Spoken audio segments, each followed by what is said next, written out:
This essay is built around the word true. True, from the Old English, Triewe, meaning faithful, trustworthy, honest. But from the Proto-Indo-European root, deru, D-E-R-U, for firm, steadfast, solid, or steady, which seems to say the word at its core has more to do with being made straight and balanced, like when a wheel is true, than whether something truly happened. 13 truths from my childhood I am beginning to doubt. 1. My neighbor was a murderer to begin with. 2. And that sinewy, slimy stuff strewn across his front yard one early summer morning? Guts. And maybe a phalange or two, all from his latest victim, who was also his youngest victim. A freckle-faced kid known by a neighbor of a friend of a friend of a neighbor who attended a different elementary school on the other side of town and who was a big jerk face anyway, sure, but did he really deserve to die? 3. That Easter morning when I was 8 years old, in the act of retrieving from my backyard the shoes I had left out the night before, and chocolate Easter eggs wrapped in tinfoil fell unexpectedly from the sky. 1, 2, 3 little candies barreling down from the heavens, flying through the early brisk air, nearly grazing the side of my face, then landing like little pulses in the heel of my cheap penny loafer. Which miracle seems like a tall tale, I know, and for which I've taken a lot of ribbing over the years, but which to this very day can also be corroborated by my younger brother, age 6 at the time, who was there by my side, and who was also leaning down to get his shoes, and who also saw chocolate eggs fall from the sky and land atop his soul. 4. In the 4th grade, when Tiffany Williams inscribed on a cheap white t-shirt in purple and red puffy paint, Tiffany plus Arthur equals forever, and then gave it to me on Valentine's Day, the holiest of holidays in elementary school, she meant it. Which written declaration, I am told, is a legally binding document in case I ever want to pursue the issue and force her hand. 5. A few weeks later, when I told music teacher Mrs. Barfus through a chorus of sobs and wheezes that love was stupid and that moving across town to other schools was stupid and that I knew of a kid who went to another school on the other side of town and he got murdered and that I would never love again, I meant it. 6. The rusty gun my friend and I found on one of our summer morning, afternoon, evening bike rides, when all along we were trying to catch a garter snake that had slithered into a drain pipe, actually helped our local police close the book on a long-standing murder mystery, then promptly led to the arrest of a bad guy in our city who, sadly, was not my neighbor, the murderer. But as a thank you for our help in the matter, the police officer did give us a couple of football cards, which were as good as a key to the city in our book, since sports cards, we knew, when deftly placed between the wheel spokes of your bike, were guaranteed to make it go faster. 7. After a 5th grade taskmaster named Mr. Achatulo caught a kid picking his nose during a particular science lesson on measuring volume, he called that same kid up to the front of the class, proceeded to make fun of him, and then, horror of horrors, forced him to stay in from recess and pick his nose until he had filled with boogers an entire beaker. 8.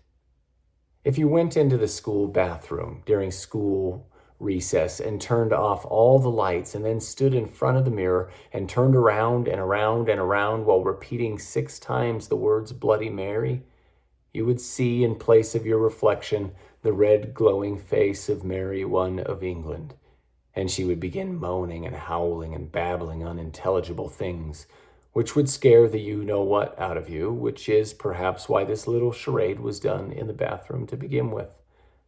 And though Tiffany Williams swore by it and dared me to try it too, I never would, which is perhaps why she eventually went back on her puffy paint promises. 9.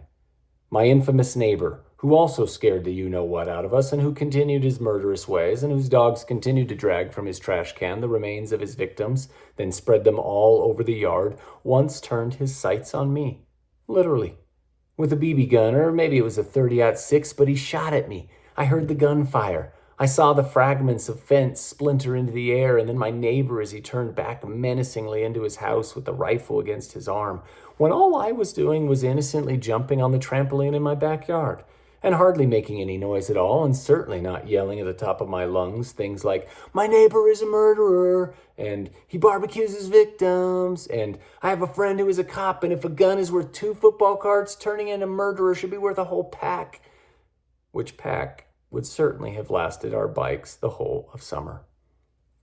10. Sports cards, when deftly placed between spokes, make bikes go faster. 11. That it was a good idea on that one particular Valentine's Day morning in the 6th grade to try my hand at love again, and that the surefire way to win over Kyla Cecilio's heart was to sneak into the classroom before everyone else, then pile high on her desk several boxes of chocolate, which brave act might have worked had she not already had a boyfriend, of course, who was in the same class with us, and had he not, just minutes before me, also left on her desk a saccharine declaration of love, one of those giant Hershey kisses, which did not seem so giant anymore, suddenly lost, as it were, in the shadow of the veritable Russell Stover mountain I had just constructed, and under which I wished I could suddenly hide from the ire of her boyfriend, plus every girl in that room, and then, soon after first recess began, every other girl in the 6th grade. 12. Valentine's Day as the holiest of holidays, as opposed to just another day at Lake Grove Elementary for me, wherein unrequited love served only to accentuate the painful realization that I was alone at recess, and that I would probably never kiss a girl after school by the outdoor playshed in front of a crowd of peers, or marry, or have kids, and that I had just wasted my hard-earned mowing lawn money on chocolate instead of something like sports cards, which, I was beginning to discover, had a purpose beyond bicycles and could, if protected, rise in value and accordingly be redeemed for cash around the neighborhood or at various local trade shows. 13. Myself. Which final declaration of doubt seems like it should include some sort of explanation, and which probably would if it were the end, but it is not. Because for all the things I have come to doubt, there are a few I never will, or can't, like the love of my parents, and the love of my brother and my sisters, and the love of my 4 children who are crazy daily miracles in and of themselves.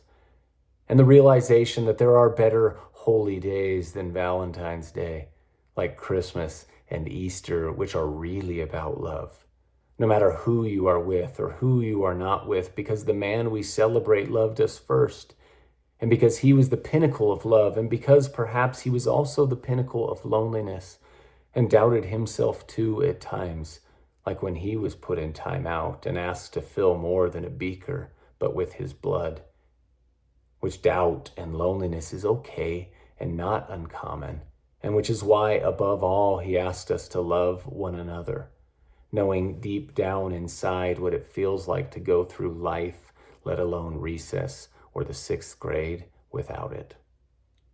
Or the fact that just because something is inexplicable does not mean it did not happen, or, at the very least, that it is not true.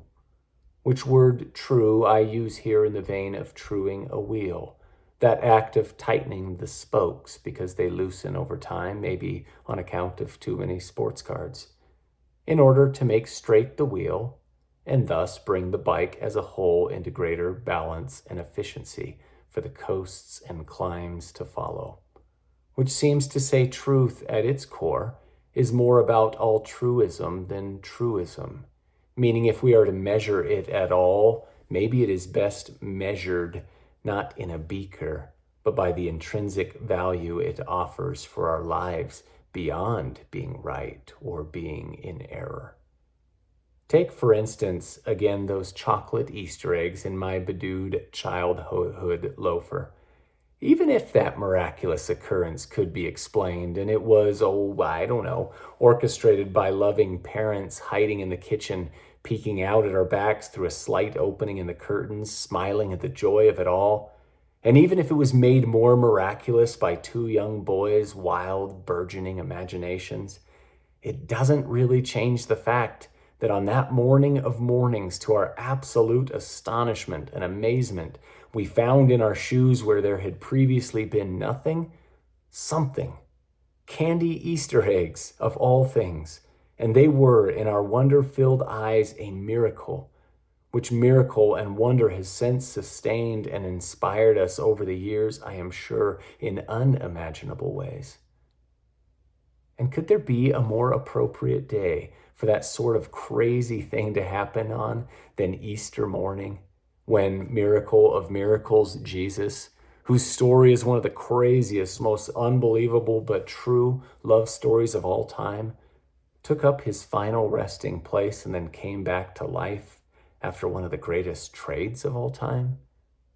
Which redemption, by the way, whether orchestrated by parents from behind some celestial curtain somewhere or not, doesn't really matter, is without doubt one of the greatest gifts ever given, and the miraculous means by which our trade value has increased, and by which hope and love and second chances and the possibility of binding forevers on not so cheap white robes come to each and every person. Ex-lovers, cruel taskmasters, Mary I of England, even to enraged sixth-grade girls, and murderers like my neighbor.